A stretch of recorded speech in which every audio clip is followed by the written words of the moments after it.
Assalamualaikum warahmatullahi wabarakatuh. Perkenalkan, nama saya Rijal Ibanulo dari perawat RSUD.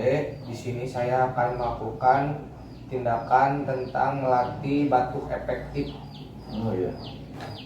Waktunya 5-10 menit, Ibu. Bapak. Iya. Pertama kita siapkan alat terlebih dahulu. Cuci tangan.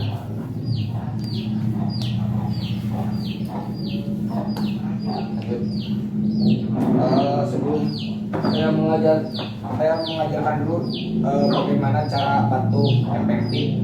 Iya. Bapak bisa dilihat cara batuk efektif, misalnya seperti gini. Tarik nafas, tahan 3 detik.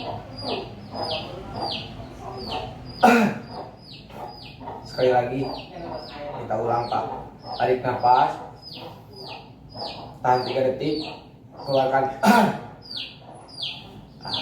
Coba ya, Pak. Iya.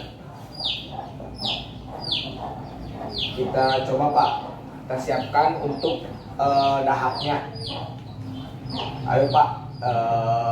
Coba tarik nafas. Jangan dulu dibatukin, tahan 3 detik, buang. Buang, Pak. Jangan itu, buang dulu. Iya. Tahan, buang. Tarik lagi, Pak. Tahan 3 detik, buang. Sekarang ya, Pak. Tarik nafas. Tahan 3 detik, buang, Pak.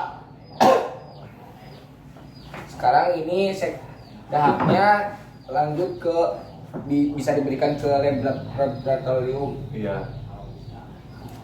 Evaluasi ya. Apa gimana setelah melakukan batuk efektif, terasa nyaman? Alhamdulillah, Jang, terasa nyaman. Alhamdulillah ya, Pak. Iya. Bisa kontrak waktu lagi besok sekitar jam 10-an ya, Pak, jam 10 pagi. Sekarang saya tinggal dulu. Assalamualaikum warahmatullahi wabarakatuh. Waalaikumsalam.